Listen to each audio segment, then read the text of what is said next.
What's up, Cowboys Nation? Rob Phillips and David Helman here in Indianapolis covering the NFL Scouting Combine. It's day 3. The prospects finally take the stage, offensive linemen and running backs. Let's start with the O-line, Dave.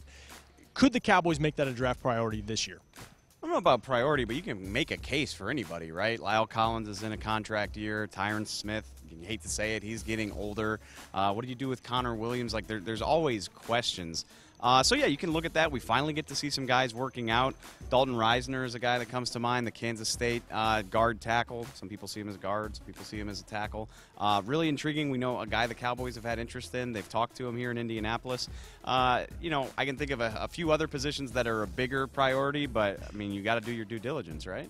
Absolutely. Okay, running back. Stephen Jones said earlier this week they could look at a backup for Zeke in the draft at some point. Any names that catch your eye based on what you saw today? Yeah, actually, we heard a rumor that the Cowboys talked to David Montgomery, the Iowa State running back, one of the bigger running backs in kind of, I don't want to call it weak, but not a super star-studded running back class this year. He's one of the better guys. That's certainly something to keep an eye on.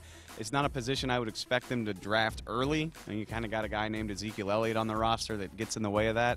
But I do think they're going to draft a running back this year, so there's a lot of names to consider. Justice Hill's a guy. He caught a lot of attention today with a 4.4 40. Again, I'll go back to David Montgomery. That's really interesting to hear that that's a guy the Cowboys have taken an interest in this week.